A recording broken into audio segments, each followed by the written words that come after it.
Kapag po hinahanap nila kami, pakisabi na lang po na nandito kami ni Rosalinda sa Harden. Nagpapahangin lang. Bakit mo pa kailangang ipaalam sa kanila? Dahil sigurado nga hanapin ka nila at mag-aalala sila kapag hindi ka nila nakita.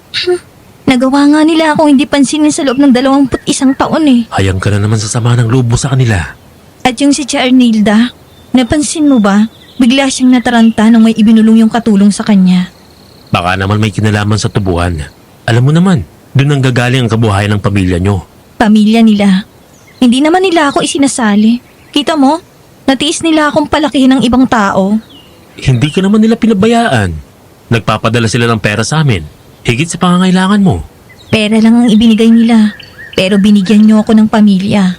Baka may mabigat silang dahilan kung bakit kanila kailangang ilayo at paalagaan sa iba. Ano man ang dahilan nila, dapat kinausap nila ako. Kadugo nila ako, di ba? Baka yun ang balak nila. Kaya sila nagpadala ng sulat at pinapuntak rito. Hindi lang para ipagdiwang ang kaarawan mo. Para na din siguro magpaliwanag. Puro sila kaartehan. Akala siguro nila ganun-ganun na lang ang lahat. Isang sulat lang at... Ayun! Kunwari ka pang may sinisipat-sipat dyan. Hindi mo pa sabihin na ayaw mo nang makinig. Nakakasakit ka ng damdamin. Alam mo lagi kitang pinakikinggan. Huwag kang magbarakulyo dyan. Kung hindi, anong interesante dyan sa talahiban? Aber nga, nagsasalita ako dito, nandiyan naman ang atensyon mo. Kanina pa nagwawala tong pantog ko eh. Ang layo naman ng palikuran kung babalik pa ako. Bakit hindi mo agad sinabi? Sige na, lumarga ka na. Eto na nga. Ano pa namang baho dito? Parang amoy bulok. Umalo pa ang amoy ng asupri ba yun? Eduardo, may kinakausap ka ba dyan? Wala. Diyan ka lang. Saglit lang ako dito. Grabing kabaho naman dito. Ha? Sinong lang dyan? Ungol ba yun? Ano ba yun? May ibang tao ba dito? Anak naman ng... Tadapa na ako. Ano ba itong nakaharang na to? Sanga. Pero bakit parang malambot? Teka nga. Ha? Diyos ko po. Bangkay. Bangkay to. Bakit may bangkay dito? Eduardo, anong nangyayari sa'yo dyan? Nandyan na ako. Pabalik na. Oh, ano nananakbo ka? Parang kayo hinahabol ng demonyo, namumutla ka pa, oh. May bangkay doon. Ha? May bangkay doon sa talahiban. Ano?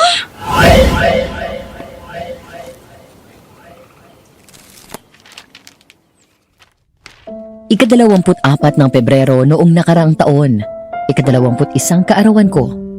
Sabado, matapos ang aking simpleng birthday celebration, ibinahagi sa akin ni Lolo Elias ang isang kwento mula sa nakaraan ng kanyang adoptive father. Naitago na lang po natin sa pangalang Eduardo. At ang kwento niya ang gusto ko sanang ibahagi sa inyo. Dear Aswang Diaries at Madam Venus, ayon sa lolo ko, ang mismong araw daw kung kailan ako pinanganak ay ang siyang araw din kung kailan unang nakaranas ng kababalaghan si Eduardo. Matapos itong makakita ng bangkay sa bakanting lote na katabi ng hasyendang pagmamayari naman ng angkan na itago na lang natin sa tawag na Pamilya Vicente. At hindi niya inaasahan na yun pala ang magiging mitsa ng isang karanasang hinding-hindi niya malilimutan. Ano yung narinig ko, Eduardo? Bangkay-bay ka mo? Saan?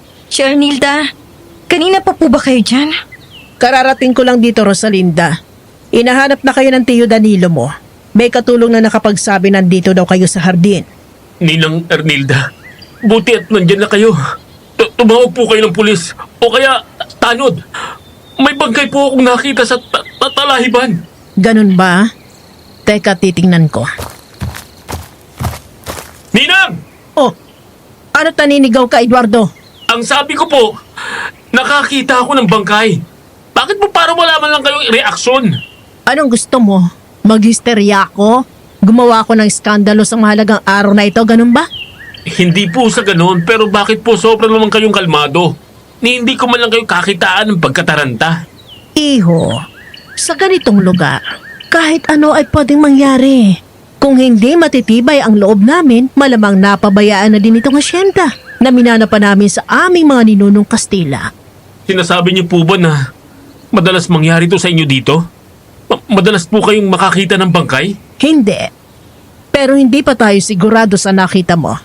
Sigurado po ako sa nakita ko, Ninang. Bangkay nga ho yun ng tao. Malalaman natin yan. Sa ngayon, pumirmi muna kayo ni Rosalinda dito. Titinan ko yung bangkay na sinasabi mo. Iniwan sila saglit ni Ernilda para pumunta sa talahiban. Tansya ni Eduardo ay may ilang minuto ang lumipas bago nila nakita ulit si Ernilda na lumabas mula sa likod ng nagtataasang talahib. Iiling-iling itong lumapit sa kanila. Mukhang namalikmata ka lang, Eduardo. Wala akong nakita doon. Paano pong wala? Nandun po yun, Ninang. Abay, wala nga ako nakita, iho. Kung gusto mo, bumalik ka doon para makita mo, nagsasabi ako ng totoong walang bangkay sa talahiban gaya ng ipinipilit mo. Ako po? Babalik at titingnan ko? Nagbalik na naman yung utal mo. Oo, ang sabi ko, bumalik ka doon. Hindi ka naman mag-iisa, sasamahan kita. Sasama na din po ako. Sige, Rosalinda, sumama ka na nga. Mas maganda kung madami tayo magtitingin. Baka nga hindi ko lang nakita ang bangkay na sinasabi nitong si Eduardo. Yun nga din po nasa isip ko. O Eduardo, umuna ka na. Turo mo sa amin kung saan mo eksaktong nakita yung bangkay. Halos mabingi si Eduardo sa kabog ng dibdib niya. Kulang na lang ay bumaliktad ang sikmura niya dahil sa kaba. Gusto niyang malakbo. Sino nga ba naman kasing ang gugustuhing makakita pa ulit ng bangkay? Pero dala ng hiya at pride bilang lalaki, tiimbagang siyang umuna. Nanginginig ang kamay ni Eduardo na hinawi ang mga talahib na madaraanan nila. Dito po, Ninang. Dito ko nakita yung bangkay. Teka, asan na yun? Dito ko lang yung nakita. O, hindi ba tama ako? Wala nga dito. Paano kung may nagtago? O nag-alis lang ho nun, tiya? Hindi naman siguro magkakamali si Eduardo sa nakita niya. Nang ganong kabilis? Sino naman kayang makakagawa ng ganoon? Hindi ko po alam. Pero tiwala ako sa sinasabi ni Eduardo. Naniniwala po ako na may nakita nga siya dito kanina. Tumikim ka ba ng alak, Eduardo? Yung pinya kulada lang po, Ninang. Matapang na alak ang inihalo doon. Sinasabi niyo po bang dala lang ng kalasingan ang nakita niya? Iha, hindi ko binabaliwala ang sinabi ni Eduardo. Kita mo naman, pagkasabi niyang nakita niya, agad kong tiningnan. Pero 3 na tayong tumingin at wala talaga tayong nakita. Narinig niyo ba yun? May kumakaluskos po doon.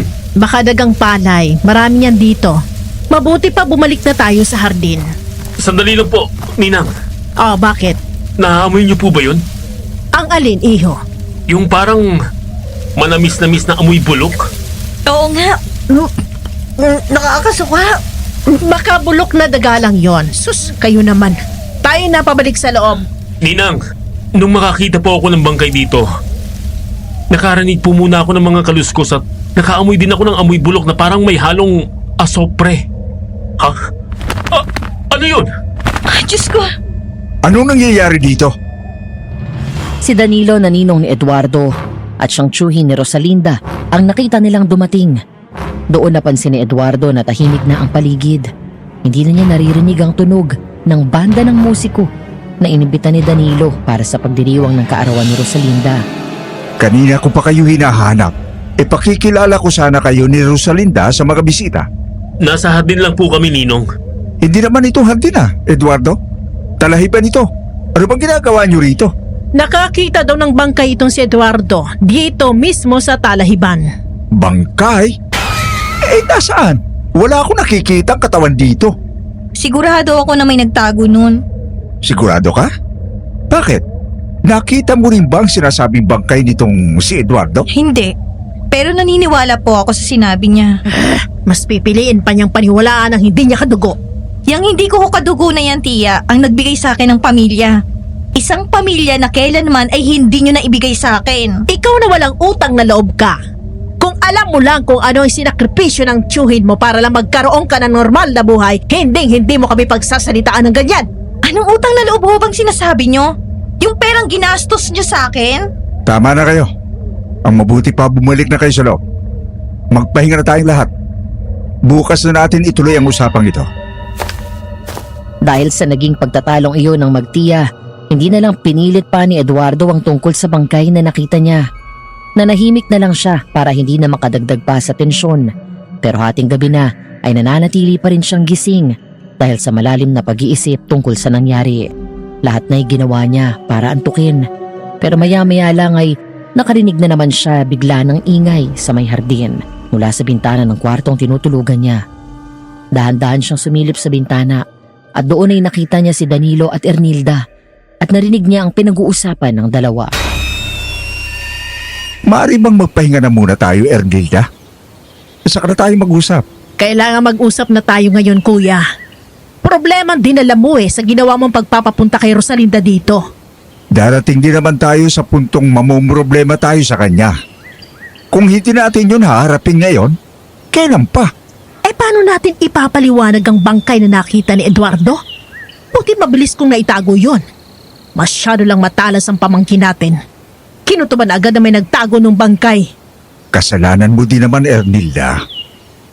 Hindi ka nag-iingat. Kakain ka na din lang sa bakuran pa natin. Nagugutom na ako. Isa pa, maingat ako kuya, alam mo yan. Maingat? Bakit tayo nag-uusap ng ganito kung naging maingat ka? Gaya ng sinabi mo, ha? Bakit may nakita yung inaanak natin? Itinago ko ang bangkay kagaya ng nakasanayan na natin. Mari ko magbigla na lang kasing pumunta sa talahiban niya si Eduardo at makikita niyang iniwan kong bangkay doon. Bakit hindi mo na lang hinayaan? Nakita na Bayain na natin ang mga pulis ang mag-asikaso nun. May ilan naman tayong kakilala na alam din ang sitwasyon dito. At ano? Magkaroon ng iskandalo sa pagdiriwan ng kaarawan ni Rosalinda? Ganun bang gusto mo? Kaysa naman naghihinala ang pamangkin natin. Alam mo kung gaano kausisay ang batang yon? Ay, hindi naman siguro. Anong hindi? Ayun. At ayaw ka ng tantanan. Hindi kayo makaalis-alis sa talahiban. Isa pa, kamunti ka na kayong maabutan ng aswang na Cervantes na naghahapunan din. Oo, alam ko. Sila lang ang may dalang mabahong amoy na parang nabubulok.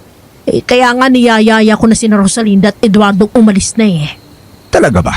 Bakit inabutan ko pa din kayo sa talahiban? Lintik naman kasi yan si Eduardo.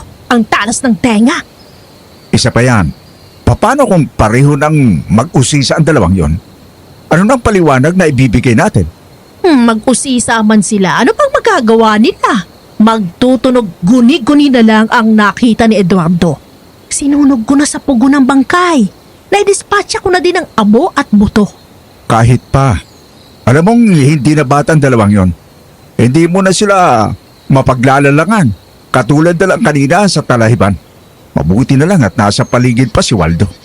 Nag-anyo siyang wakwak para lituin kayo. Ganon! Si Waldo talagang pupurihin mo! Hinaan mo yung boses mo, baka magising sila. Walang makakarinig sa akin dahil dulong mga kwarto ang ibinigay ko kina Rosalinda at Eduardo. Halos mahimatay si Eduardo sa lakas ng kabog ng dibdib niya. Totoo nga na may nakita siyang bangkay. At totoo ang kutob ni Rosalinda na may nagtago ng bangkay. Ano nang gagawin niya? Paano kung malaman nila na nasa kwarto siya nakatabi mismo ng hardin at narinig niya ang usapan nila? Nasa gitna siya ng paggalito at pag-aalala nang marinig niyang magsalita si Danilo. Talaga ba? Bakit? Nakawang bintana ng kwartong yan. Baka naiwan lang ng katulong. Iniutos ko kasi kaninang pahanginan ng mga kwarto. Ganun ba? Bakit parang gumagalaw yata ang kortina? Masyado ka namang mausisa rin kuya. Hangin lang siguro may gawa niyan. Ernilda, walang kahangin-hangin ngayon. Alam mo? Kaya ka napapahamak dahil dyan sa pagiging pabaya mo Teka, oo nga no. Baka naman daga kaya? Kaysa puro tayo baka. Mabuti pa itingnan na natin. Hindi ako pwedeng manatili dito. Baka maisipan nilang tignan tong kwarto. Hindi nila ako dapat abutan dito. Isa pa, kailangan sabihin ko kay Rosalinda ang narinig ko. Pero paano? Sila na ba yan? Nalaman na nga yata nilang nandito ako. Nakita ba nila ako? Anong gagawin ko? Akala talaga ni Eduardo ay sina Ernilda at Danilo ang kumakatok. Kaya naman nagdesisyon siya na tumalon na lang sa bintana. Kahit pa medyo may kataasan yun. Naisip niya na kung siniswerte siya, Mamamatay siya at di na niya mararamdaman ang panlalapan ng aswang sa kanya. Naisampa na niya ang isa niyang paa nang marinig niyang magsalita ang kumakatok, si Rosalinda. Eduardo? Eduardo, nandito ka ba? Ha? Boses yun ni Rosalinda. Rosalinda, nandito ako. Eduardo, nandito ka lang pala. Rosalinda, teka. Bubuksan kong pinto. Pasok ka, bilis. Teka lang, wag ka manghigit. Madadapa naman ako sa'yo. Pasensya ka na. Baka kasi makita tayo ni Ninong at Ninang. Silang dahilan kung bakit hinahanap kita. Ha? Bakit? Ipinapahanap nila ako sa'yo? Dadalhin mo ako sa kanila? Hindi. Bakit ko naman gagawin yon? Ano bang pinagsasabi mo? Eh bakit mo ako hinahanap kung ganun? May nalaman kasi ako eh. Kani-kanina lang sa Mayardin. Teka nga.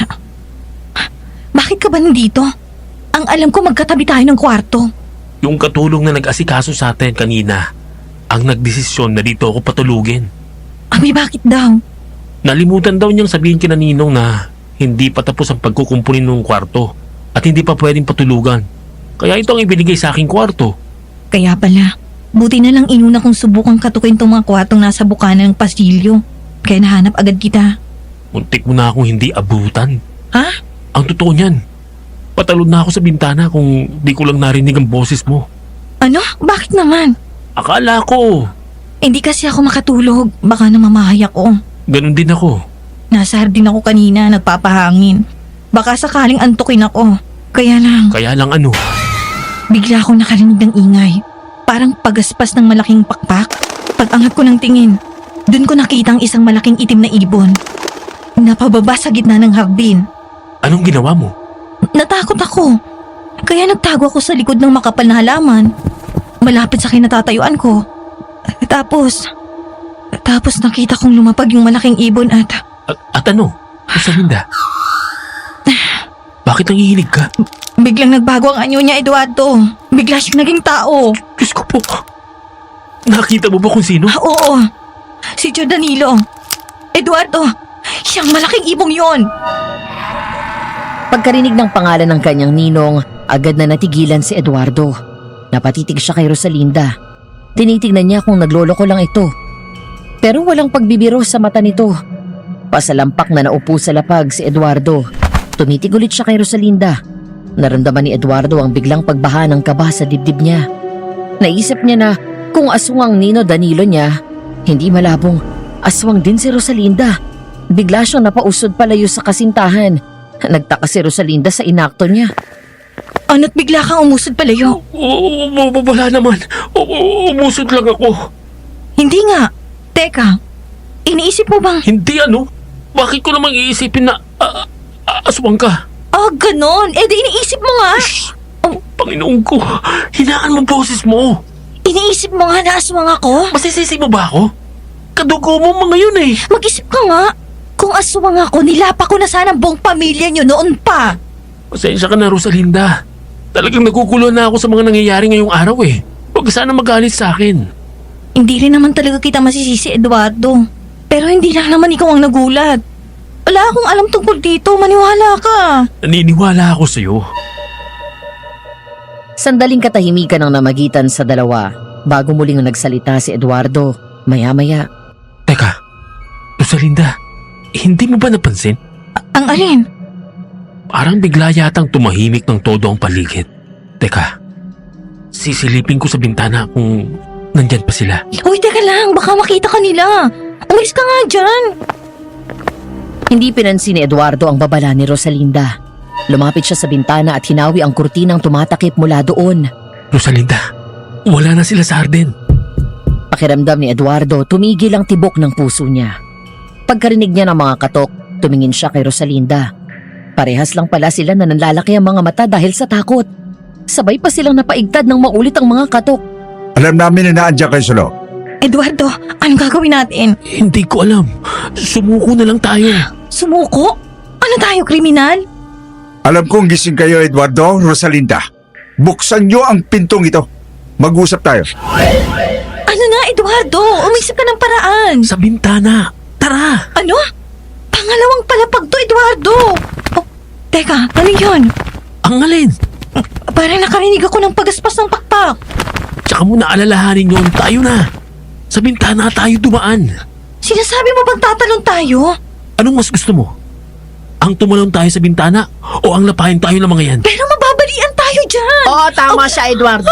Mababalian kayo kapag tumalon kayo mula sa bintana ng kwarto. Kung ako man ang makakakita ng tao na nakaupo sa pasimano ng bintana ng kwartong nasa ikalawang palapag, hihiyaw din ako. Yun mismo ang nangyari kay Eduardo at Rosalinda. Pagkakita nila kay Ernilda, sa sobrang takot nila ay nahimatay sila habang sumisigaw. Nang bumalik ang malay ni Eduardo, agad niyang napansin na nakahiga siya sa sofa. Maliwanag na rin ang paligid. Nakita niyang tulog pa si Rosalinda sa kabilang sofa. Rosalinda, gising! Gising ka na pala, Eduardo. Oh, huwag niyo po kaming lapain! Palisin niyo na lang po kami! Pangako po! Hindi po namin kayo susuplong! He! Magtigil ka nga. Nahulog ka na mula sa sofa, oh. Kapuputok pa lamang ng sinag ng araw, kaingay mo na. Nakukuriri ako. Huwag niyo po kaming lapain! Parang ang awa niyo na po! Ano bang lapain ang pinagsasabi mo? Wala kami balak na ganon. Heto nga, pinagtimpla ko pa kayo ng kape. Wala po talaga kayong balak na lapain kami. Kung itinatapon ko kaya sa iyo itong mainit na kape para maging nilaga ka na, ha? At sa gayoy malapa na kita. Huwag po! Maawa po kayo, Ninang! Halos maihi sa takot si Eduardo, lalo na nang lapitan siya ni Ernilda at gitgitin sa sofa. Daramdaman niya ang mainit na hininga ng babae sa mukha niya. Sisigaw na sana si Eduardo nang biglang dumating si Danilo at inawat si Ernilda. Ernilda, tama na yan. Oo, Kuya Danilo, gising ka na pala. Hindi ka na bata para manakot ng ganyan. At ikaw naman, Eduardo, pinapasama mo ang loob ko. Ninong? Matanong nga kita, ilang taon mo na ba kaming kilala ng ninang mo? Mula nung bata pa po ako. At ilang beses nang nakitulog dito sa aking asyenda ang mga magulang mo? Hindi ko po bilang pero sigurado po ako na maraming beses na. Sa tingin mo ba, kung talagang nais ka naming kainin ni Ernilda, buhay ka pa hanggang ngayon? Pasensya na po, Ninong. Mahirap pong tanggapin ang lahat ng to. Aswang kayo, tao kami. Kahit naman po sinong matatakot, di ba? Oo, naunawaan ko kayo. Pero sana naman, pakitaan niyo din kami ng konting tiwala. Aswang mga kami. Marunong kaming kumilala ng pamilya at kaibigan. Pero Ninong, ano man pong sabihin nyo ang malamang aswang kayo ay hindi po nakakatulong sa imahe nyo sa paningin namin ni Rosalinda. Kaya nga pinauwi ko si Rosalinda dito upang ipaliwanag ang sitwasyon ng pamilya namin. Yun nga lang, hindi lang namin inasahan na magsasama siya ng ibang tao. Nasaktan si Eduardo sa narinig niyang pagtawag sa kanya ng kanyang ninang Ernilda na ibang tao. Tunog itsapuera gayong inaanak siya ng magkapatid na Vicente na sina Ernilda at Danilo. Isa pa, para na silang pamilya ni Rosalinda. Nakatungo ang ulo na nanahimik na lang si Eduardo. Nagulat na lang siya nang biglang magsalita si Rosalinda na nagtutulog-tulugan lang pala. Hindi ibang tao si Eduardo. Mabuti naman at nagdesisyon ka nang tumigil sa pagkukunwaring tulog, Rosalinda. Nakikiramdam po ako sa sitwasyon. Naninigurado kung ligtas nga ba kami mula sa inyong mga aswang. Hayun! Nalimutan na agad na kadugo tayo. Aswag na lang ang tawag sa atin. Ganyan ba itinuro sa'yo ng mga nagpalaki sa'yo, ha? Huwag niyong idinadamay ang pamilya ni Eduardo dito. Itigilan ninyo yan. Hindi pa ba tapos ang pasaringan ninyo? Aba, daig pa ninyo ang hindi magkadugo. Sumusobra ng kagaspangan ang ugali ng pamangkin natin, kuya. Dapat sa kanya swituhin. Masyadong soberbyo. Lamigan mo lang ang ulo mo, Ernilda. Unawain natin sila. Hindi madaling tangkapin ang tungkol sa ating pamilya. Kung yan ang gusto mo, kuya, sige. Maswerte ka, Rosalinda. Kung nagkataon ng mga magulang namin ang nakatapat mo, papaling ang mukha mo gawa ng sampal. Ikaw naman, Rosalinda. Totoong hindi kami ang nagpalaki sa iyo, pero wala kang karapatan na magsalita ng lampas-lampasan sa amin. Lalo't hindi mo naman alam ang punot dulo ng mga bagay-bagay. Hindi ko na gustong malaman pa. Rosalinda, sinisikap ng pamilya mo na ayusin ang relasyon nyo. Bakit hindi mo muna pakinggan ang panig nila? Hindi, Eduardo. Aalis na tayo. Tio Danilo, kung totoo po na nauunawaan niyo ako, pabayaan niyo na po kami ni Eduardo na umalis. Hayaan niyo na po kung tuluyang mabuhay ng malayo sa inyo. Kung yan talaga nais mo, ibibigay ko sa iyo. Kahit na masakit para sa amin ang tiyahin mo na hindi ka namin makikita. Ayan mo, sa Miyerkules, ipahatid ko kayo papuntang daungan ng barko. Salamat po, Tio Danilo. May ilang bagay lang sana akong ipakikiusap sa iyo, Rosalinda. Ano po yun? Una, huwag kang aabutan ng paglubog ng araw na gumagala pa sa paligid ng asyenda. Hindi kita mapoprotektahan kung hindi kita nakikita. Maprotektahan? Saan? Sa inyo ni Tia Ernilda? Huwag kang manuya, Rosalinda. Mahalaga ito. Kung talagang nais mong makaalis ng ligtas sa lugar na ito, makikinig ka. Sige po. Pangalawa, iwasan mo ang mga tao na nasa kabilang asyenda. Bakit? Sino pa sila? Mga mamamatay aswang? Mga kalaban sila ng angka natin. Sila ang mga Cervantes at matagal nang may sigalot ang mga pamilya natin. Pagkatapos noon, hindi na dinagdagan pa ni Danilo ang sinabi niya. Hinayaan na sila nito. Pagsapit ng tanghali, niyaya ni Rosalinda si Eduardo na mamasyal sa paligid ng hasyenda. Walang kahit anong tukoy na direksyon ang paglalakad nila. Basta't naggagala lang sila para malibang.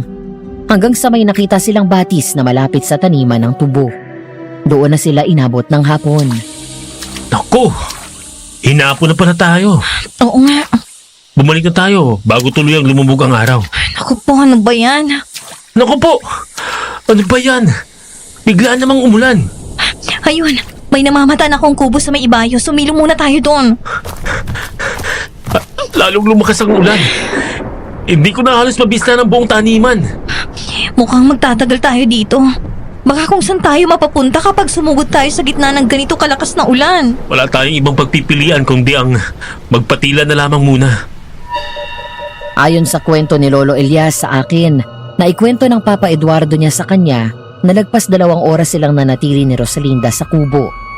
Dahil sa wala silang makita sa paligid, kundi puro puti dahil sa walang hinto na buhos ng malakas na ulan, kalokohan na lang kung magpapatuloy pa sila. Lubog na ang araw nang tumila ang ulan. Sa wakas, tumila ng maladilob yung ulan na yon. Makakabalik na tayo sa mansyon, Rosalinda. Oo nga. Buong akala ko talaga hindi natitigil. Pero nasa na kaya tayo? Hindi pamilyar itong lugar sa akin. Hindi ko alam. Teka, nasan ba yung batis? Oh, Eduardo? Bakit, Rosalinda? Bigla namang naging tensyonado ang boses mo. Alam ko ginabi tayo. Eto na nga At inaalam ko na nga kung saan tayo nang galing. Saglit lang. Hindi mo ba napansin ang sangsang ng amoy sa paligid? Ngayong nabanggit mo, parang ganito yung naamoy ko ng gabing yun sa Talahiban. Ungol ba yun? Ayaw ko mang umayong sa'yo pero... Oo, tama ka. Ungol yun. Anong gagawin natin? Paano kung biglang may lumabas na aswang dito? Kung mangyari yun, magpapahesus na lang talaga tayo. Pero walang aswang na lumabas mula sa nagtataasang mga tubo. Biglang nawala ang ungol na narinig nila at ang masangsang na amoy sa paligid.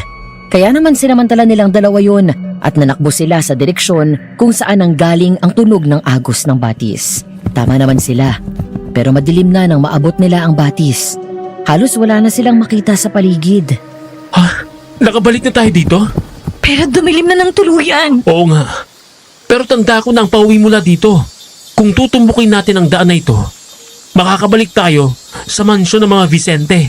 Eduardo, ayun na naman yung kaluskos. Manakbo na tayo! Hindi ko na kaya. Namimitig ng mga binti ko sa katatakbo natin eh. Gustuhin ko mang pagpahingayin ka. Hindi na tayo makakatigil dito. Delikado. Tumatapang na din ang amoy bulok sa paligid. Baka nasa malapit na humahabol sa atin. Eduardo, parang may narinig akong ungol. Oo, narinig ko din. Anak naman ng tokwa. Wala pang tauhan ng tubuhan na gagala-gala ngayon. Eduardo, Bakit? may humahawi sa mga tubo. Ayun o, tingnan mo. Ha? Aswang! Ayon sa pagkakalarawan ni Eduardo, itim ang balat ng aswang. Tapos, kurkubado at kulot ang buhok. Nangangamoy bulok na karne. Naisip ko tuloy, siguro kung ako ang nakakita ng ganun, baka pinanawa na lang ako ng ulirat. Pero iba si Eduardo.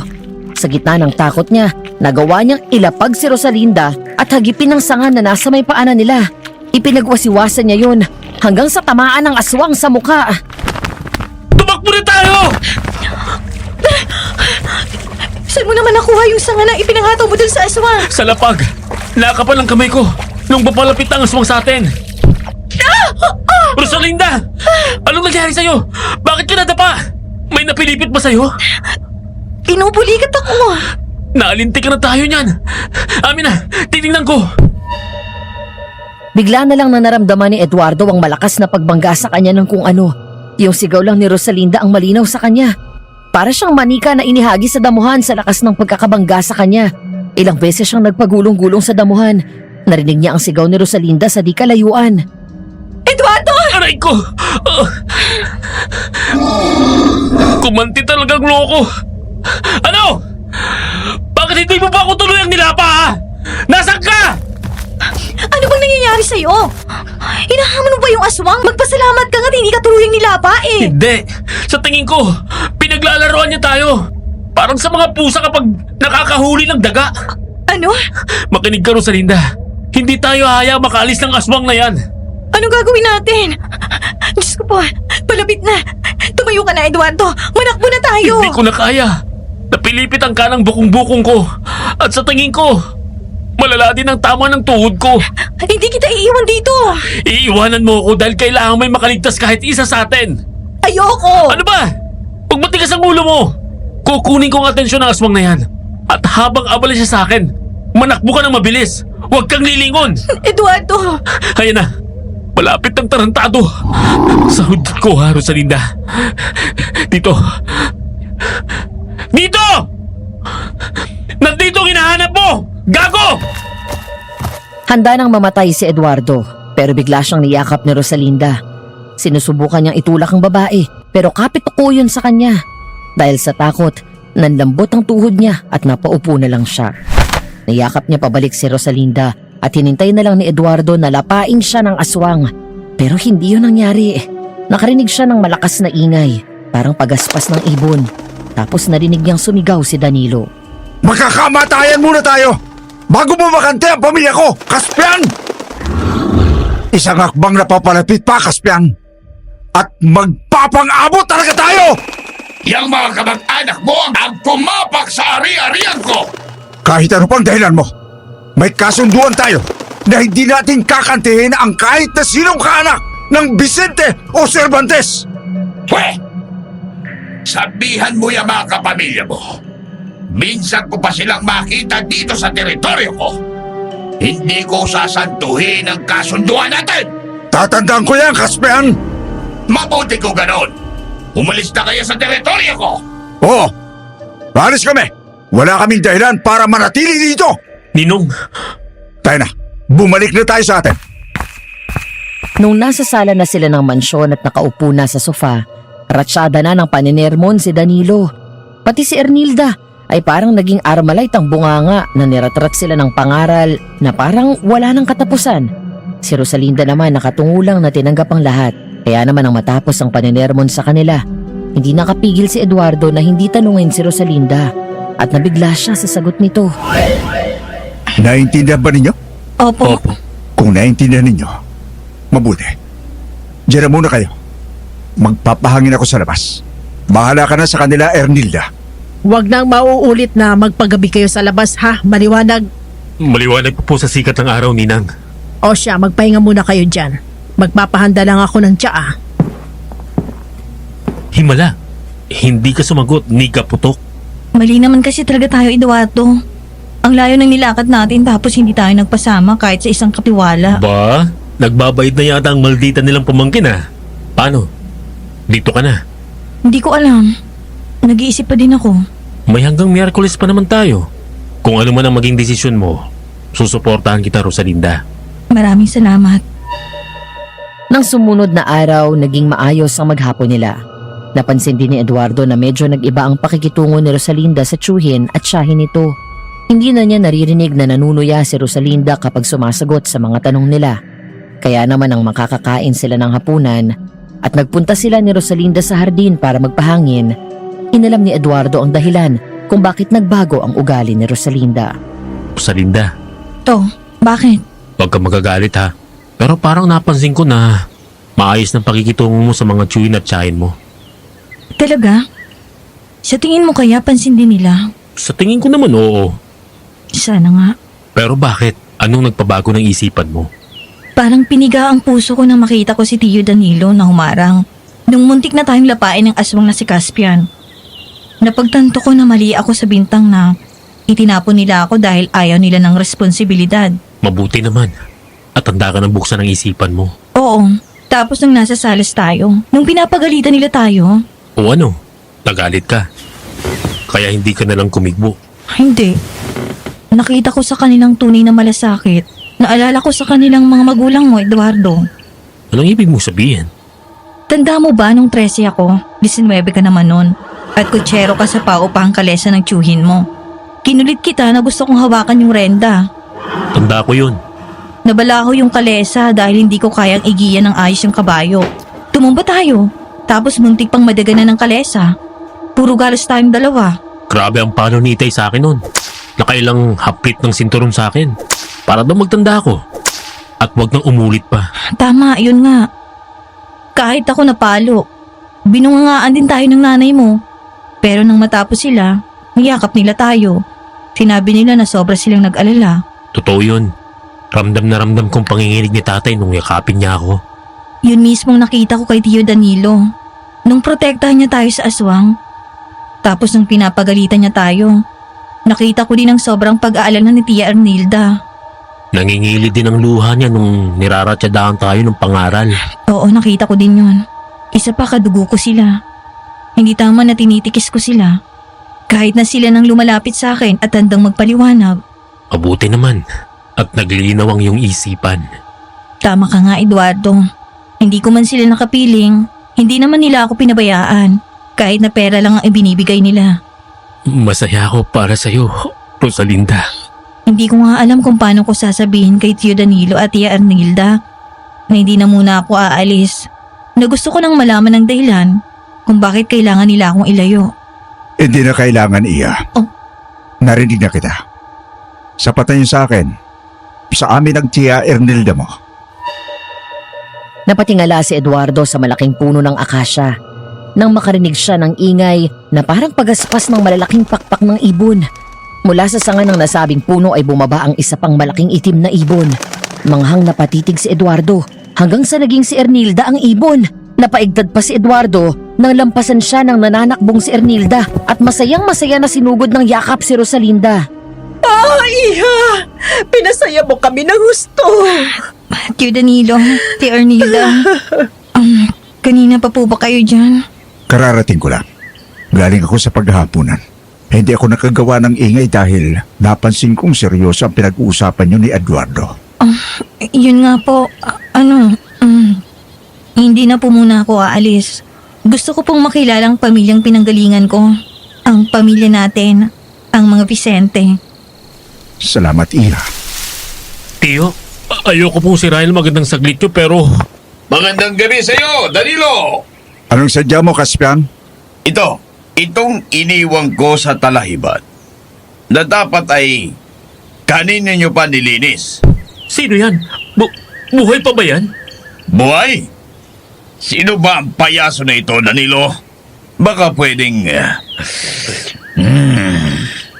bibigay mo na lamang sa akin bilang hapunan ko.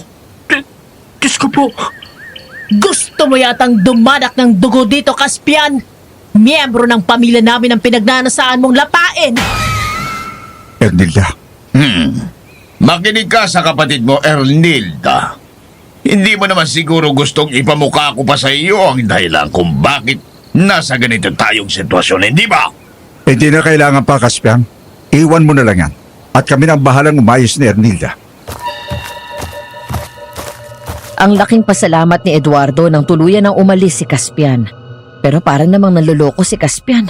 Bigla itong huminto at humarap ulit sa kanila. Ang sumunod na mga salita ng tumatayong puno ng mga Cervantes ay nagbigay ng tensyon sa paligid.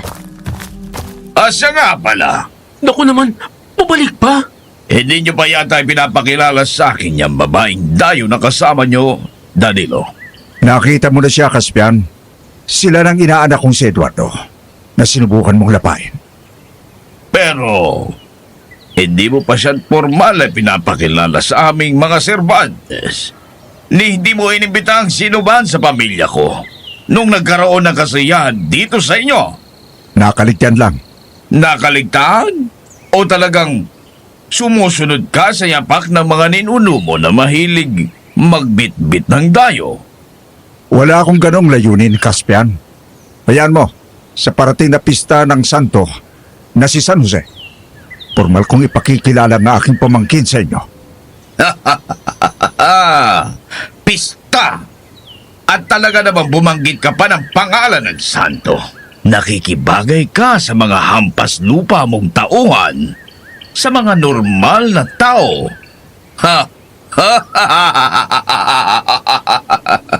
Ang mga normal na tao na yon, ang pinakikinabangan natin sa pananim at sa yamang tinatamasa natin, maging sa pangunahin nating pagkain. Ang pakikisama nyo ng pamilya mo sa normal na tao, ang pumatay sa buong pamilya ng nakababatang kapatid ni Lolo Teroy. Nakalimutan mo na yon? Hinding-hindi namin yon nalilimutan, Caspian. Dahil hindi ka nagkukulang na ipaalala yun sa amin. O anong gusto mo ngayon? Lalabang ka, ha? Lalabang ka ba?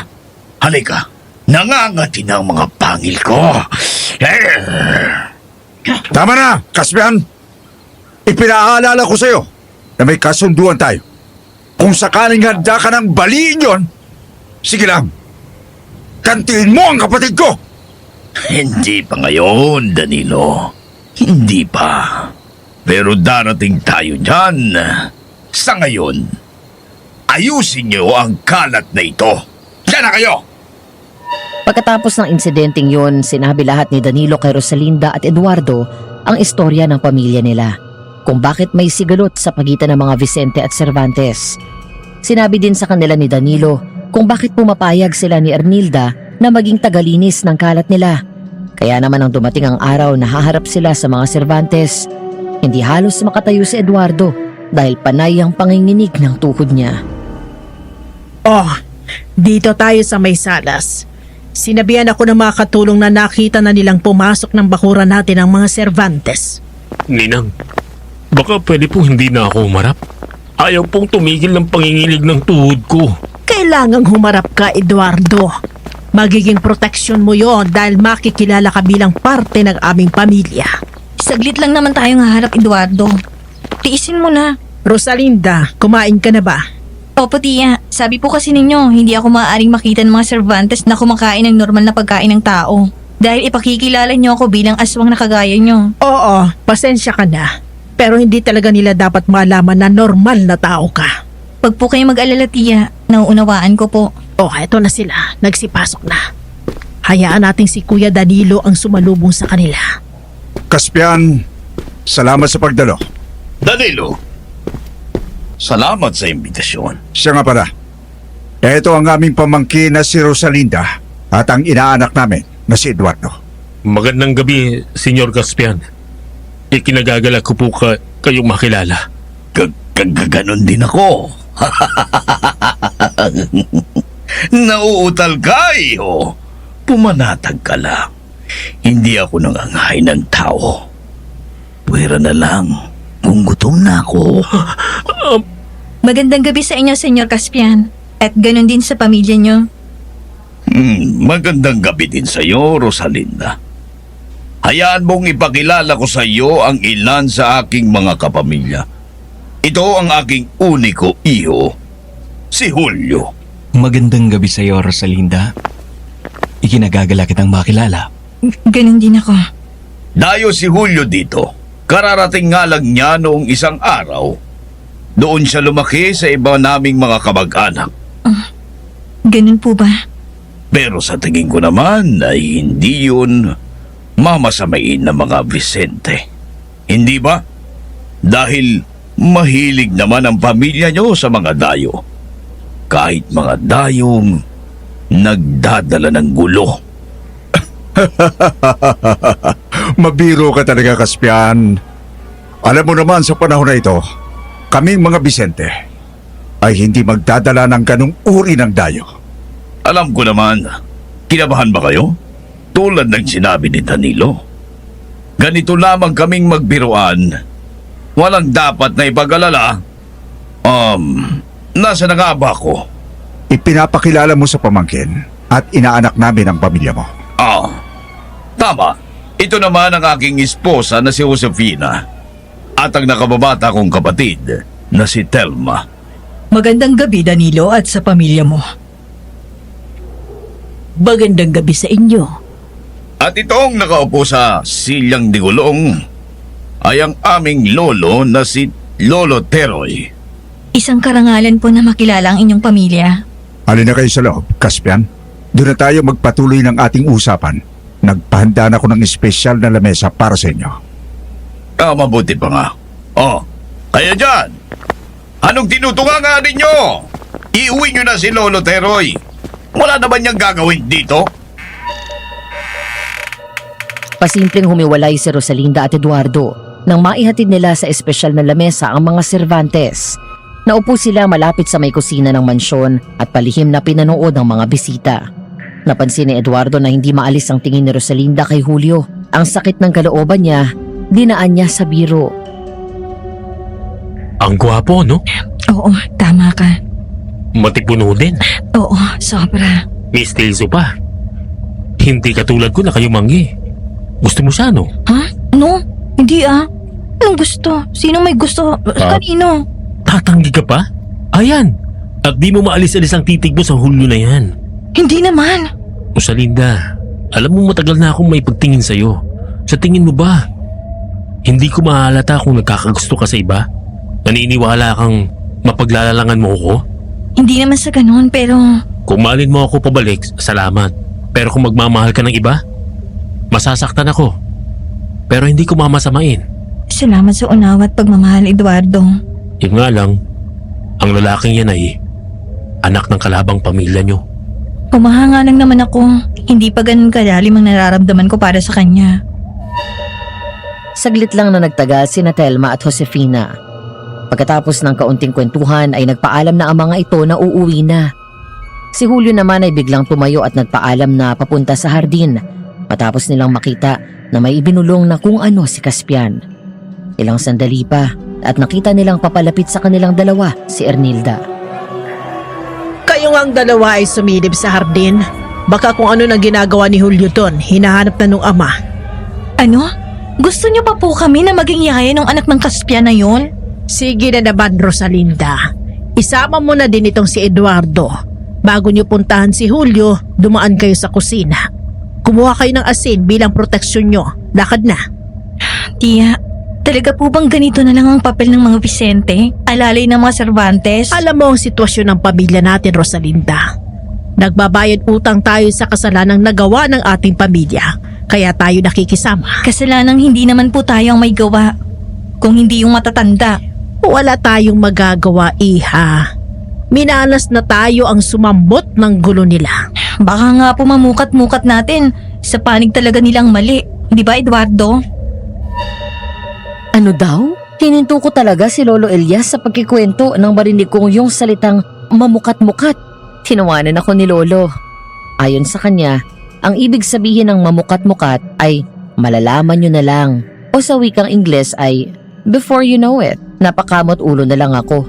Ibang klase talaga ang lalim ng Tagalog noong araw. Natatawang nagpatuloy si Lolo Elias na magkwento sa akin ng tungkol sa karanasan ni Eduardo. Alam mo, Rosalinda, tama si Ninang Ernilda. Ano bang magagawa natin? Nagkasala yung asawa ng Concepcion Vicente na lola nila sa... Lola namin sa tuhod. At hindi basta kasalanan yun. Buong pamilya nung nakababatang kapatid nung si... Ano nga pong pangalan, Ninang?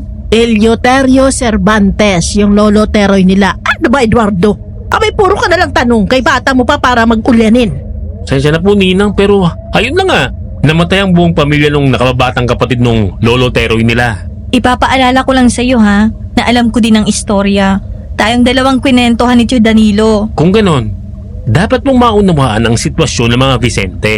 Naiinis po ako sa kanila, lalo na sa Caspian na yun. Huminahon ka, Rosalinda. Lakad na kayo sa hardin at ibalik niyo si Julio dito. Si Ernilda naman! Ay, wag mo ako sigawan, Rosalinda. Doon ka na muna sa labas at magpalamig ka ng ulo. Ako ba'y malapit ang madala ng galit mo? Baka kung anong magawa ko sa mga Cervantes na yan. Sumunod sila ni Eduardo sa utos ni Ernilda. Magkasama silang pumunta ni Rosalinda sa hardin. Pero pagdating nila doon, panibagong problema ang inabutan nila. Isang problema na tuluyang magbubukas ng daan sa love story ni Rosalinda at Julio. Kumalma nga. Parang gusto mo yatang hamunin ng away ang mga Cervantes. Hindi ko kayang kumalma. Nagpupuwis ang damdamin ko. Dahil lang sa lintik na kasalanan na yon, nagdusang pamilya namin, nagkahiwa-hiwalay kami. Dahil nagkaroon ng ubusan ng lahi sa pagitan ng mga pamilya nyo, isinasabit nga daw ang bangkay ng bawat miyembro ng pamilya na namamatay sa mga bakod ng kanya-kanyang bahay nila, di ba? Ayun na nga. Hindi pa ba sapat na nagkaubusan na sila? Iilan na lang natira sa pamilya ng Vicente at Cervantes. Oh, narinig mo yun? Marami akong naririnig sa ngayon. Ano ba? Seryosohin mo naman ako. Ang alin ba? Parang nakarinig ako ng mga kaluskos. Doon sa likod ng mga halaman. Huwag na nating pakialaman. Bumalik na lang tayo sa loob ng bahay. Teka, sisilipin ko lang. Rosalinda naman, alam mo kung anong uri ng pamilya mo. 3 lang ang pamimilian mo dyan. Kagaya ng... Maaring yan ay isang aswang na Vicente, aswang na Cervantes, o hayop na ligaw. Sisilipin ko lang. Nako po. Patawad binibining Rosalinda. Hindi ko sinasadya. Julio? Rosalinda! Lumayo ka sa lalaking yan! Nakita ni Eduardo na puno ng dugo mula nguso hanggang baba ang mukha ni Julio. Umaagos na din yun sa liig ng lalaki. Ngunit si Rosalinda, parang na-estatwa. Napatulala nang magtama ang tingin nila noong lalaki. Habang pinapanood sila ni Eduardo, unti-unti niyang naramdaman ang pagkabasag ng kanyang puso. Kung paano, hindi ko alam. Pero yun ang mismong pagkakasabi sa akin ni Lolo Elias. Teka, ako ito si Julio. Oo, kilala kita. Pero baka pwedeng umalis ka na sa pagkakadagan kay Rosalinda. Pasensya na. Eto, aalis na ako.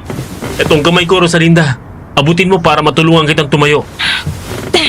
Salamat, Eduardo. Nasaktan ka ba? Narinig mong umaray, di ba? Hindi naman masyado. Bakit ka ba nandyan, Julio? Kasama ka lang kanina ng mga magulang mo nang ipakilala ko ng tiyuhin mo sa pamilya nyo. Puro dugo ka pa. Pahiran mo nga yan. Ha? Dugo? Anak ng turkwata, sumuka pa. Anong nangyayari sa'yo, Julio? Hindi ko kayang kumain ng tao. Ha? Ha? May parating. Ano? Tama siya. Ay na si Ninang Ernilda. Palapit dito. Ay, nako, Rosalinda. Buisit na din ako sa mga Cervantes na yan. Ano ba yung alibadbada? Ay, ano ba yan? Julio, ano ginagawa mo dito? Nakaalis na mga magulang mo. Senyora Ernilda, pasensya na po kayo. Uuwi na po sana ako kanina pa, pero dinatnan ko na nandito ang mga tauhan ni Papa. Isinubsob po nila ako sa wasak na katawan. Naku, susuka na naman! Ay, nako, Julio. Malaking gulo tong ginawa mo. Pwede po bang ilihim na lang natin? Kagaya po ng dati. Noong unang beses na malaman po ninyo ang kalagayan ko. Alam mong hindi maaari ang nais mo, iho. Tanda mo din naman siguro kung anong ginawa ng ama mo nung malaman niyang nalaman namin ang kalagayan mo. Pero hindi ko po talaga kayang kumain ng tao. Ay, paano na ba ito? Teka, may iniwanan hapunan sa'yo? Saan? Nandun po sa likod ng halamanan. Dito lang kayo. Titingnan ko lang ang estado ng problemang iniwan nitong si Julio doon sa likod ng mga halaman. Ano ba ito? Ano kayang nakita ni Ninang? Malay natin. Pero kung ano man yun, malalaman natin. Dahil haya na siya, at nakalabas na mula sa likod ng mga halaman. Ay, mahihirapan ang mga maglilinis. Grabe naman ang ginawa doon. Pasensya na po kayo kay Papa. Ha! May magagawa ba kami? Bigla na lang nahawi yung mga talahib sa bakanting lote. Lumabas doon ang aswang na itim ang balat at kulot ang buhok. Galit na galit yung umungol. Si Julio naman ay biglang tumalungko at napaluhod. Papa, patawad po. Caspian! Magunos dili ka! Anak mo pa din si Julio! Ay, madali kayo! Eduardo, Rosalinda, takbuhin niyo si Kuya Danilo! Baka mapas lang ni Caspian ang kanyang anak! Malaking problema ito! Ernilda! Tumakbo na kayo! Tayo na, Rosalinda! Puntahan na natin si Ninong sa loob! Si Tia! Nakita ko lang sugurin siya ng aswang! Nalimutan mo na ba? Aswang din si Ninang Ernilda. Kakayanin niya yon. At saka parang narinig kong pagaspas ng malaking pakpakang ibon. Sa tingin ko, nagbago na din siya ng anyo. Pero, paano kung mapahamak siya? Mukhang galit na galit yung aswang. Mas mapapahamak siya kapag nanatili tayong nakatayo dito at nag-uusap ng ganito. Hanapin na natin si Ninong. Siya lang ang makakaawat sa kanila. Panayang takbo sila sa loob ng mansyon. Binubuksan nila ang bawat kwarto na madaanan. Si Rosalinda naman, panayang sigaw at tawag sa pangalan ni Danilo. Hanggang sa... Nasaan na ba si Tio Danilo? Tio Danilo! Nasaan po kayo? Ninong! Nasaan na ba yun? Ninong! Oh, bakit kayo nagkakagulo? Nandito lamang ako sa aking silid. Saglit ako nagpalit ng mas preskong damit. Anong problema? Si Ninang po nasa hardin. Sinugod po kami ng aswang na binangunan. Ano? Tio, si Tio Ernilda po. Baka po mapahamak siya. Sa intindi ko po si Senyor Caspian po yung aswang. Dito lang kayo, Eduardo. Huwag na kayo susunod sa hardin. Ako nang bahala. Lumipas ang ilang sandali na sa pakiramdam ni Eduardo at Rosalinda ay sobrang tagal. Ilang beses nang ginusto nila ni Rosalinda ang sumunod. Pero kapag naiisip nila na mga tao lang sila, napapatigil sila at naiisip na makakabigat lang sila sa sitwasyon. Kesa maging pabigat, pinili na lang nila ang maupo malapit sa kwarto ni Danilo at maghintay. Ano na kayong nangyayari? Kung sumunod na kaya tayo? Kung sakali man na sumunod tayo, anong magagawa natin? Pero paano kung kailangan nila ng tulong natin? Rosalinda, mga tao lang tayo. Tao ka na nagkukunwaring aswang. Sa pakiusap ng tiyuhin mo, naalimutan mo na ba? Hindi ko yun nalilimutan, Eduardo. O yun naman pala eh. Isa pa, alam naman natin kung anong pwedeng mangyari kapag nabuking tayo na hindi aswang, di ba? Nanaisin tayong lamunin nung sira-ulong si Caspian Cervantes. Parang sasabog ang dibdib ko sa kaba. Ang hirap ng ganito. Hindi ko alam kung anong nangyayari. Malalaman na natin. Anong ibig mong sabihin? Ayun oh, tanaw ko mula sa bintanang katapat ko. Palapit na dito sa mansyon si Tio Danilo. At sa tingin ko, si Tia Ernilda ang pangko niya sa kanyang mga bisig. Diyos ko po, si Tia Ernilda. Halika na, salubungin na natin sila. Nakakaawa ang sinapit ni Ernilda. Bubog sarado. Halos hindi na makilala ni Eduardo ang mukha ng kanyang ninang dahil sa dami ng galos at pasa. Tadtad din ang kagatang braso at binti. Tumulong sila ni Rosalinda sa paglalanggas at pagbebenta ng mga sugat ni Ernilda. Pagkatapos ay hinayaan na nila siyang magpahinga. Madaling araw na noon. Kasama si Danilo, nagtungo sila sa sala. Tahimik na umupo sa sofa. Hanggang sa... Kahit po ba nabubog na si Tia Ernilda? Pananatilihin yung kasunduan niyo sa mga Cervantes? Wala akong magagawa. Nagbabayad kami ng tiyahin ninyo sa kasalanan ng ating pamilya sa kanila. Inaabuso na po nung Caspian na yun ang sitwasyon. Alam ko, kaya nga kita pinoprotektahan. Minsan kita pinauwi dito para ipaalam sa iyo ang sitwasyon. Opo, alam ko, Tiyo. Nasa oras na mamatay na kayo ni Tia Ernilda, aalis ako dito ng walang lingong likod. Nalilimutin ko ng pagiging Vicente ko. Pero yun po ba talagang tama? Bakit? Nanaisin mo pa bang manatili rito? At magaya sa amin ang tiyahin mo na mga alipin ang kasalanang hindi naman kami ang gumawa? Yun ba? Bakit po hindi niyo alamin ang totoo? Ano pa ba ang dapat alamin? Ha? Wala. Dahil sa katotohanan na may namatay sa pamilya nila. Dahil sa pagdadala ng dayo dito ni Lola Concepcion ay isang bagay na maliwanag pa sa sikat ng araw. Kaya nga po, hindi po nagtutugma ang kwento. Ano bang pinupunto mong bata ka? Bakit gagawin niyo ng asawa ni Concepcion? Gayong kasal sila at magkakaanak na. Pumayag din siyang madala dito at makilala kayo.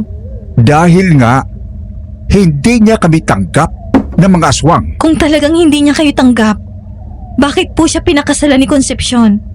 Sabi po ninyo, para kay Concepcion, mas matimbang ang pamilya. Tama yon. Doon kilala si Lelang Concepcion, ang walang kapantay na pagmamahal niya sa pamilya. Kaya sigurado ako na kung hindi kayo tanggap ng lalaki, hindi siya papayag na mapakasal. Kung totoo man ang kutob mo, lumabas man ang katotohanan, wala na din tayong magagawa. Ano pong walang magagawa? Lalabas ang katotohanan, Tiyo. Matatapos ng pang-aabuso sa inyo ng Caspian na yon. Matatapos ang sigalot ng ating mga pamilya. Paano ba? Patay na ang lahat ng sangkot sa nangyayaring gulo. Hindi, Tiyo. May isa pang buhay, di ba? Sabi niyo po, nakatago lang sa isang silid si Eleuterio Cervantes. Oo, pero balita ko, wala na daw sa katinuan. Kahit pa, Tiyo, Ang mahalaga nandyan lang siya. Isa pa, malay ba natin kung nagkukunwari lang ang matandang yon? Ibang klase ang convincing power ni Rosalinda. Napapayag niya si Danilo sa balak niya. Napailing na lang at namangha si Eduardo sa kakulitan ng dalaga. Nang makuha nila ang thumbs up ni Danilo, agad silang lumakad. Inuna nilang magtanong-tanong sa mga tauhan. Sumunod ay sa mga matatandang matagal nang nakatira sa malapit. Hanggang sa ang tanging natitira na lang ay ang palengke. Hapon noon, nagpapahinga ang dalawa sa may plaza. Pagod na ako. Ang sakit na ng mga binti ko. Hindi ka ba napapagod? Ilang araw na nating sinusuyod ang lugar na to. Napapagod na din ako.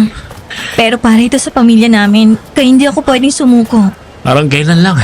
Ayaw mo sa kanila. Ngayon, gusto mo na silang iligtas mula sa nangaapin na kaspya na yon.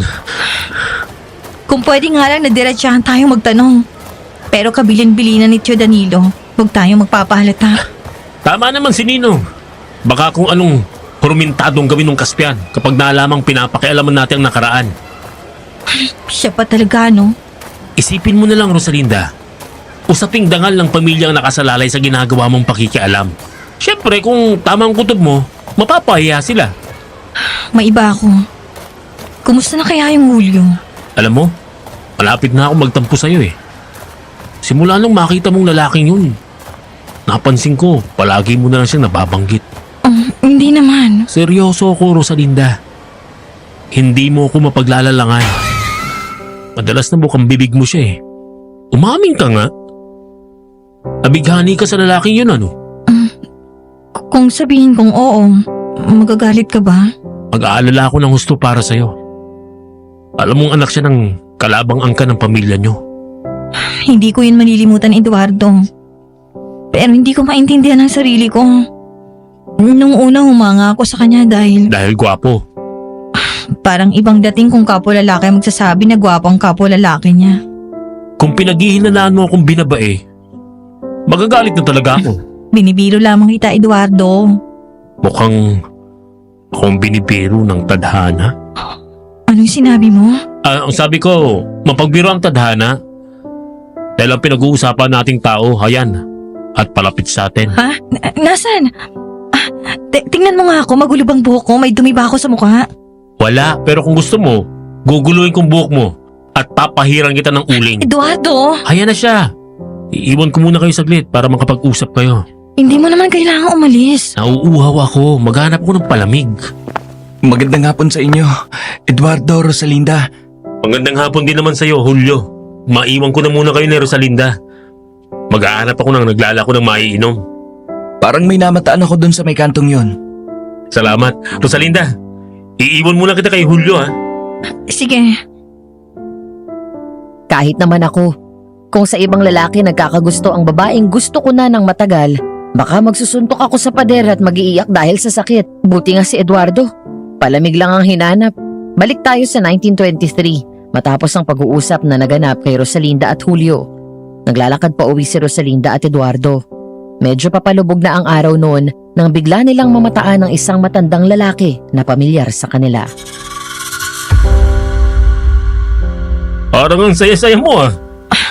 Huwag mo nga akong tudyoin, Eduardo. Hindi kita tinutudyo. Nagsasabi lang ako ng totoo. Ayan. At hindi maalis ang ngiti sa labi mo. May kakaibang sigla din ang bawat hagbang mo. Lawin ka kaya ng nakaraang mong buhay? Bakit naman? Ang dami kasing napapansin ng matatalas mong mata. Lahat na lang napapansin mo sa akin. Natural, mahalaga ka sa akin. Hindi naman lingid sa'yo ang nararamdaman ko eh. Humihingi ako ng tawad kung nasasaktan kita. Oo, masakit. Pero hindi mo kasalanan. Aking damdamin to. Kung ano man ang maramdaman mo para sa iba. Wala akong hawak doon. Salamat, Eduardo. Maiba ako. Ano nga pala yung nabanggit mo tungkol kay Julio? Bago tayo naghiwa-hiwalay kanina? Sinabi ko sa kanyang ating balak na alamin ng totoo. Sinabi niyang tutulong siya. Mapagkakatiwalaan bang lalaking yun? Anak siya ng mga Cervantes. May tiwala ako sa kanya. Gaya ng pagtitiwala ko sa'yo. Pagtitiwalaan mo talaga. Paanong hindi? Nahalikan ka na din niya. Eduardo, ano ba? Nakaka-iskandalo ang mga pinagsasabi mo. Kagaya ng sinabi ko sa'yo kanina. Hindi mo ako mapaglalalangan.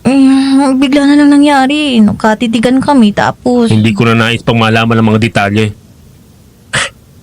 Basta, kung saan ka masaya, doon ako.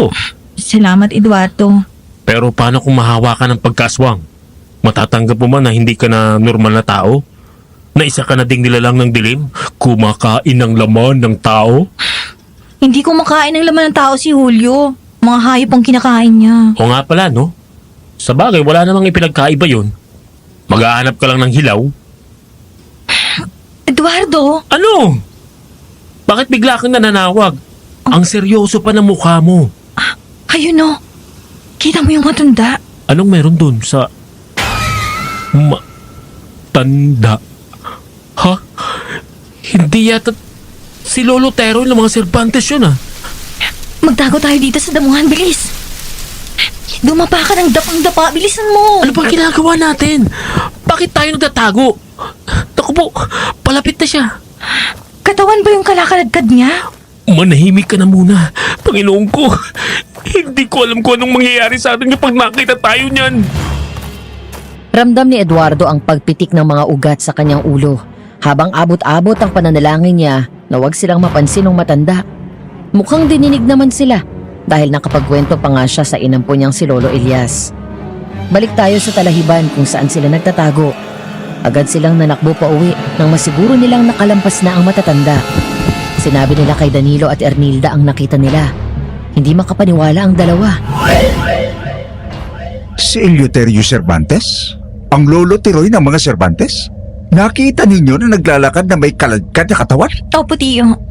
May ilang bagay na puti pa nga pong nakasabit sa bewang niya. Sa may sinturirahan. Kurkumado ba ang mga yon? Parang kopya tulad nito? Yan, ganyan nga po. Mga pangayon na biktima niya. Panga? Ito pong panga natin? Ganitong panga? Oo, panga ng tao. Naku po! Ganun talaga ang mga binangunan. Kapag nasiyan sila sa biktima nila, wala silang itinitira kung hindi ang panga. Parang tropeyo. Oo, Rosalinda, parang ganun na nga. Hindi ito maganda. Kung talagang si Eleuterio Cervantes ang nakita ninyo, malaki ang tsansa na muling dumanak ang dugo sa pagitan ng mga Cervantes at mga Vicente. Hindi po kami magkakamali. Hindi po madaling limutin ang mukha ng matandang yun dahil sa balat niya sa mukha na ubod ng laki at ubod ng pula. Kung ganon, wala akong ibang magawa. Kung di ang ilayo ulit si Rosalinda dito. Tiyo, gusto ko po kayong makasama. Ganon din naman kami, Rosalinda. Pero kung si Eleuterio yon, magkakaubusan ulit ng lahi dito. Brutal ang matandang yon at walang sinasanto. Ano yun? Parang nagkahagulo, mga katulong. Tayo, at tingnan natin ang nangyayari. Walang nagbabala o naghanda sa kanila sa kanilang makikita. Sabi ni Lolo Elias, bakas pa din sa mga mata ng tatay niya na si Eduardo ang takot habang ikinikwento sa kanya ang nangyari. Mula sa loob ng bahay ay nilabas nila ang kaguluhan. Ay, Diyos ko pa! Huwag kang tumitig, Rosalinda. Naku po! Kuya Danilo, madali ka! May nag-iwan ng luray-luray na katawan dito! Hindi na ito maaari, Ernilda. Nagkatotoo na ang ikinatatakot ko. Dadanak na naman ang dugo sa pagitan ng mga Vicente at Cervantes. Sinasabi mo bang kamag-anak natin ang... Si Ramilo ito, Ernilda. Ang ating pinsan na si Ramilo. Ano? Sigurado ka ba, kuya? Oo, ang rosas na tattoo na ito ang patunay. Naku po! At sa paraan ng pagpatay, gawa ito ng binangunan. Isa itong pagbabanta. Ipinaalam sa atin na tapos na ang araw ng pagkakasundo. Hindi ito maaari! Kailangan mag-usap ulit kami ni Caspian ng masinsinan. Hindi maganda ang nangyaring pag-uusap sa pagitan ni Caspian at Danilo. Deny until you die ang lokong Caspian. Dahil sa nangyari, naging mahigpit si Danilo at Ernilda kina Eduardo at Rosalinda. Bawal muna silang gumala at mamasyal kung saan. Sa makabagong panahon, grounded. Pero hindi natigil ang lihim na pagkikita ni Rosalinda at Julio. Si Eduardo, ang hardin sa likod ng mansyon at ang talahiban sa bakanting lote, ang saksi. Julio? Anong ginagawa mo dito? Hindi ito ang araw ng dalaw mo. Si Senyor Danilo nandyan ba? Wala. May mahalagang lakad sila ni Ninang Ernilda. Kailangan ko siyang makausap. Nasisiraan ka na ba ng tuktok? O hindi mo naiintindihan ang salitang sigalot? Alam ko. O yun naman pala eh. May sigalot ang mga pamilya natin. Kaya bakit mo gugustuhin na kausapin si Ninong? Gusto mo na bang pumanaw? Ako na lang gagawa. Palalamunin kita ng asin. Kung sakali man po na nagtataka kayo, gusto ko po na linawin na sa puntong ito, alam na po ni Julio na hindi totoong mga aswang sina Rosalinda at Eduardo. Habang lihim na nagkikita sina Julio at Rosalinda, inamin ni Rosalinda ang katotohanan kay Julio. Mabuti na lang at hindi sila isinuplong ni Julio sa mga Cervantes. Balik tayo sa istorya. Gustong makausap ni Julio si Danilo. Ano ba, Eduardo? Parang nanglolokong isang to eh. Julio, pasensya ka na kay Eduardo. Pero kahit ako kapareho ng sentimiento niya, hindi makakabuti na nandito ka. Baka makalata ang mga tauhan ni Tio Danilo. Kahit saglit lang, may mahalaga lang akong bagay na ipaparating sa kanya. Hindi pabor sa iyong pagkakataon. Baka mapatay ka ng tiyuhin ko. Madami na sa mga kamag-anak namin ang nasawi nito mga nagdaang linggo. At gawa yun ng pamilya nyo. Napilit itinatanggi ng papa mo. Sinasabi pa niya na may sira sa ulo si Ninong Danilo. Hindi nasisira ang ulo ng tiyuhin ninyo. Dahil maging ang pamilya namin ay nagkakagulo na. Ano? Ayon kay Lolo Elias, batay sa kwento ni Julio kina Eduardo at Rosalinda, nagsimula ang lahat nang magsumbong ang mama niya na si Josefina kay Caspian. Mga 2 linggo na ang nakararaan. Naghahapunan sila noon. Caspian, may gusto akong sabihin sa iyo. Hindi na ba makakapaghintay yan, Josefina? Kailangan talagang sa oras ng hapunan mo pa sabihin. Tungkol ito kay Lolo Teroy. Oh, ano namang problema kay Lolo Teroy? Ilang gabi ko nang nakikita na umaaligid sa ari-arian ng mga Vicente si Lolo Teroy. Nababaliw ka na ba, Josefina? Ayun si Lolo Teroy at nakasilyang digulong na. Hindi na rin siya nagkikikibo at palagi lang tulala. Anong sinasabi mong umaaligid sa mga Vicente? Sabi sa iyo, Josefina, huwag mo nang sabihin. Alam mo din ba ito, Telma? Sinabi niya sa akin nung isang gabi, balak niya daw sabihin sa iyo. Pwes, tapos na ang usapang ito. Huwag ko nang maririnig ang kalokohan ninyo tungkol kay Lolo Teroy. Ay, makatayo na nga. Nakakawalang gana kayo. Sabi ni Julio, ilang araw pa ang lumipas, nagsimula silang mamatayan ng mga katulong sa karumal-dumal na paraan. Ang tiya Telma naman niya ang nagreklamo sa papa niya. Umaga noon, nagyaya ang tiya Telma niya ng pagpupulong sa hardin nila. Dito tayo sa hardin, kuya. Huwag ka nang umalis, Julio. Mahalaga ito. Ano bang kalokohan nito, Telma? May lihim na pulong ka pang nalalaman at ayaw mo pa sa loob ng bahay. Baka marinig tayo ni Lolo Teroy. O ano naman kung marinig niya tayo? Ulyanin at baldado na si Lolo Teroy. Teka, si Josefina ba ang nagsabi na gawin mo ito, ha? Hindi, kuya. Ako ang may desisyon ito. Dahil napatunayan ko na totoo ang sinasabi ni Josefina tungkol sa lolo natin. Napatunayan na ano? Nakakagalaw si Lolo Teroy at hindi basta galaw.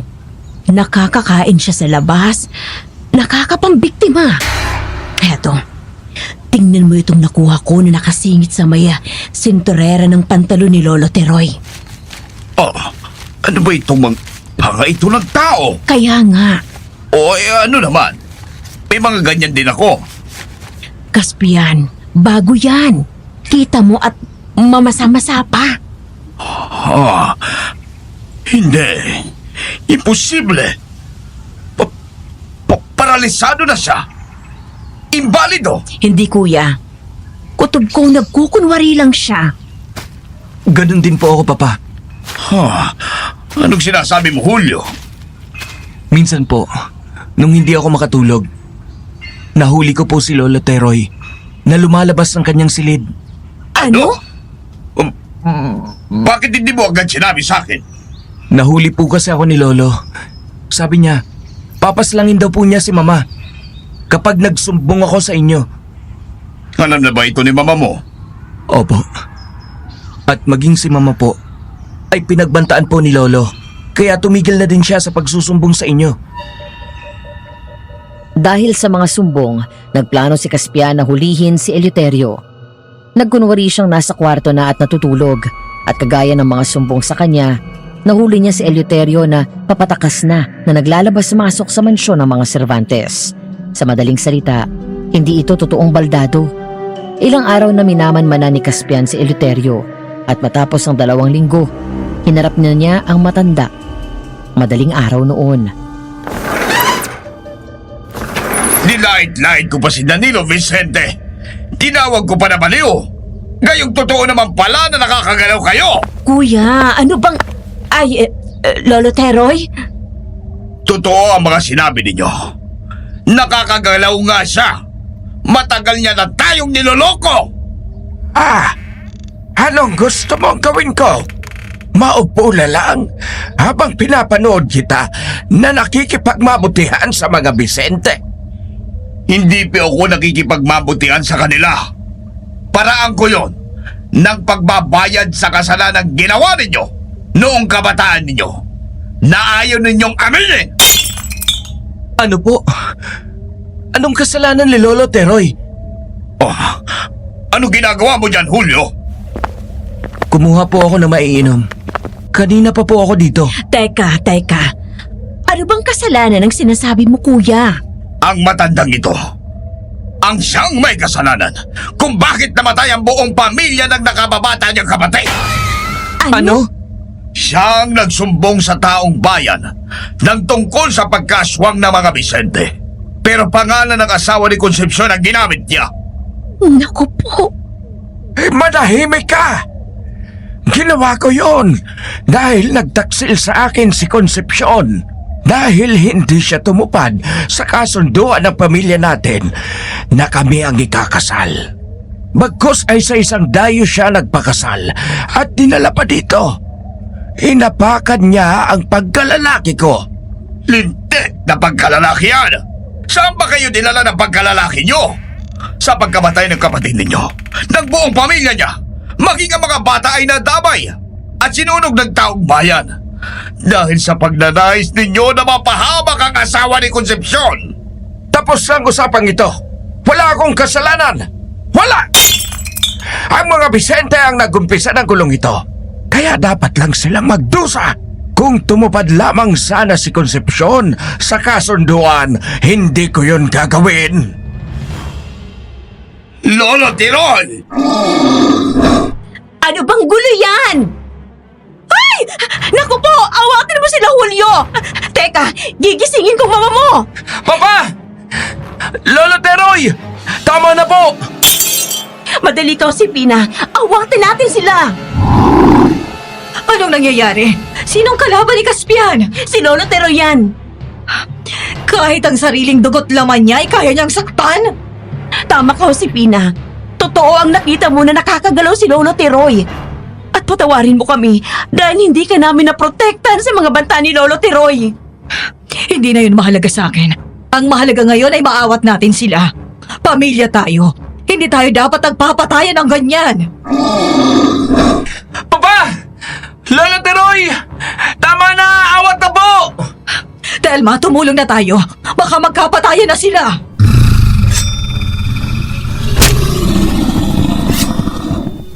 Lolo Teroy!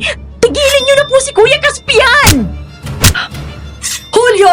Oh, Diyos ko, anak. Huwag ka nang sumali. Baka kumapano ka.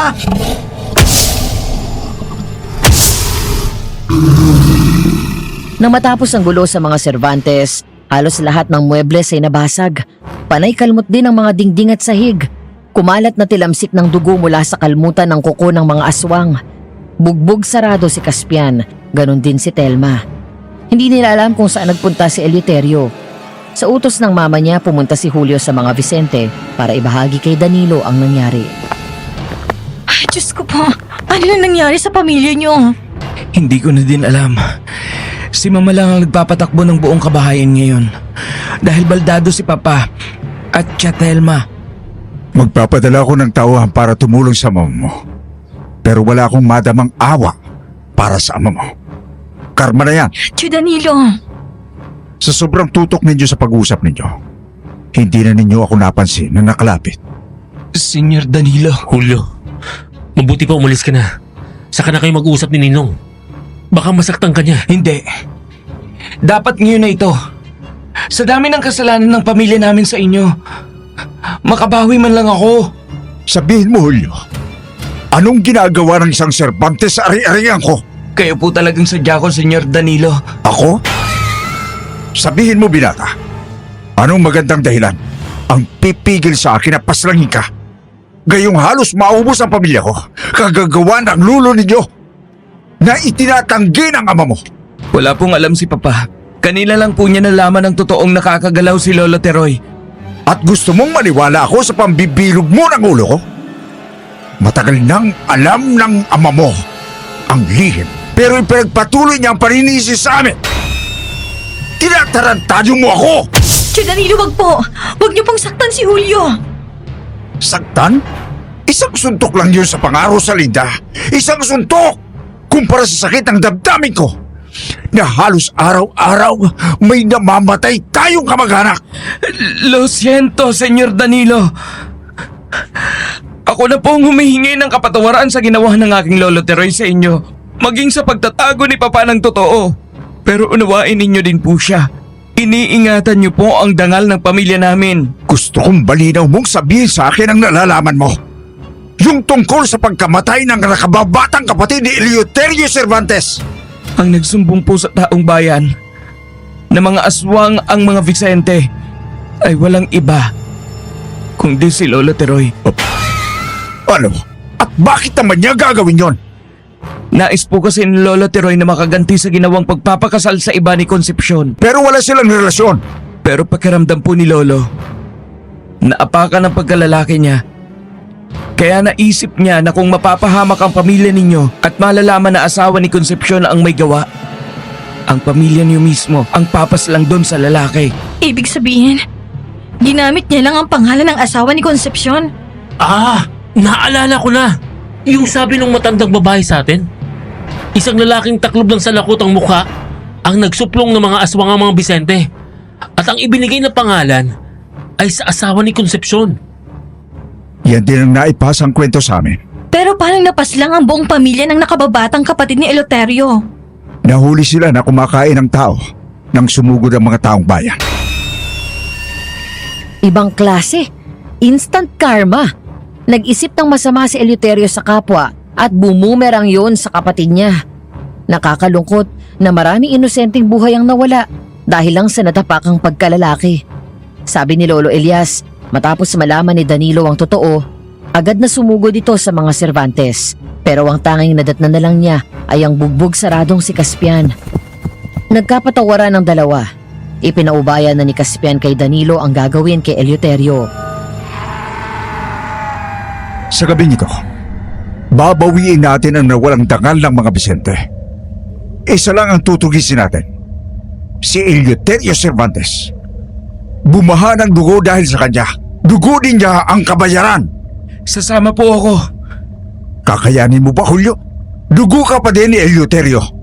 Hindi ko naramdam, Senyor Danilo, na magkadugo kami. Ang ginawa niyang pambubugbog kay Papa, ang pagdurusa ni Mama, maging ang kamatayan po niya, ay hindi sapat para mabayaran ang kasalanan niya. Eduardo, sigurado ka bang tutulong ka? Baka mapahama ka. Sa tingin ko po, mas madali natin siyang mahuhuli kung may kasama po kayong tao. Magsisilbi po akong pain. Sige, mag-ingat ka. Kapag naramdaman mo na nasa malapit na siya, pumito ka kaagad. Sige po. At ganun nga ang ginawa nila. Naging pain si Eduardo para maakit si Eleuterio. Hiniwaan niya ang kanyang magkabilang palad at nagpalakad-lakad sa pilapilan. Ilang saglit pa at nakaramdam na siya ng mga kaluskos. Bumaho din ang paligid. Narinig ni Eduardo ang mga mabibilis na kaluskos na papalapit. Pipito na siya para ihudyat na malapit na ang aswang. Pero Nalintikan na ako!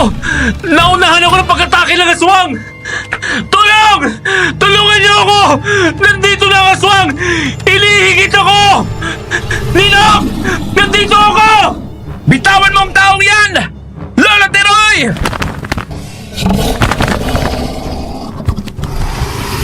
Hinataw ni Julio ng kawayan ng aswang.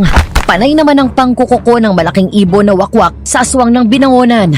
Dahil doon, nabitawan ng aswang si Eduardo at nakatakbo siya sa tabi. Nang makita ni Julio na ligtas na siya, nagbagong anyo na ito. Saksi si Eduardo sa naging madugong laban ng 3 aswang.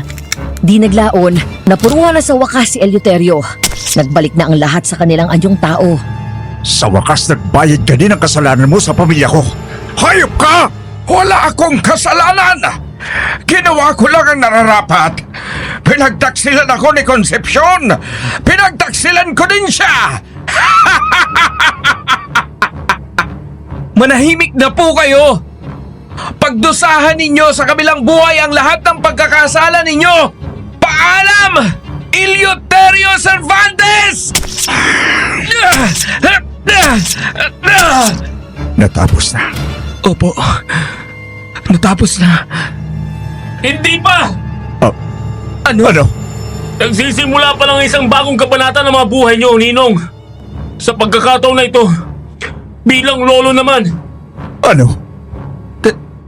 Teka lang naman. Eduardo, katatapos lang ng gulo. Anong lolo ang sinasabi mo, Eduardo? buntis na po si Rosalinda. Si Julio po ang ama. Ano?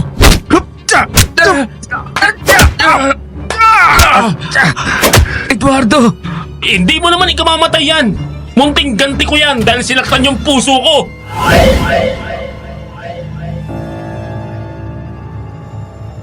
Naikasal ng madalian si Julio at Rosalinda. Muntik pa ngang hindi matuloy dahil nagtaka ang huwes kung bakit puro pasa ang mukha ni Julio. Nagpalusot na lang sila na aksidente sa kalesa ang may gawa. Nanatiling binata si Eduardo at tumampo na lang ng isang batang lalaki na balitang napaslang ng aswang ang magulang. Yun si Lolo Elias namin. Nagumaya din sa ama niya na naging matandang binata. Ako po si Mateo, may dugong taga Negros pero lumaki sa maingay na syudad ng Maynila. Dito po nagtatapos ang aking kwento tungkol sa tatay ni Lolo Elias.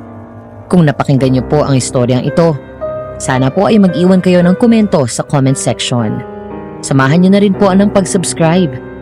Nakasubscribe din po kasi ako dito at sumasagot-sagot sa mga comment. Malay niyo naman, dito ko na matagpuan ang pipigil sa akin na maging isang matandang binata, hindi ba? Maraming salamat po Aswang Diaries and Madam Venus. Buong pusong sumusuporta, Mateo.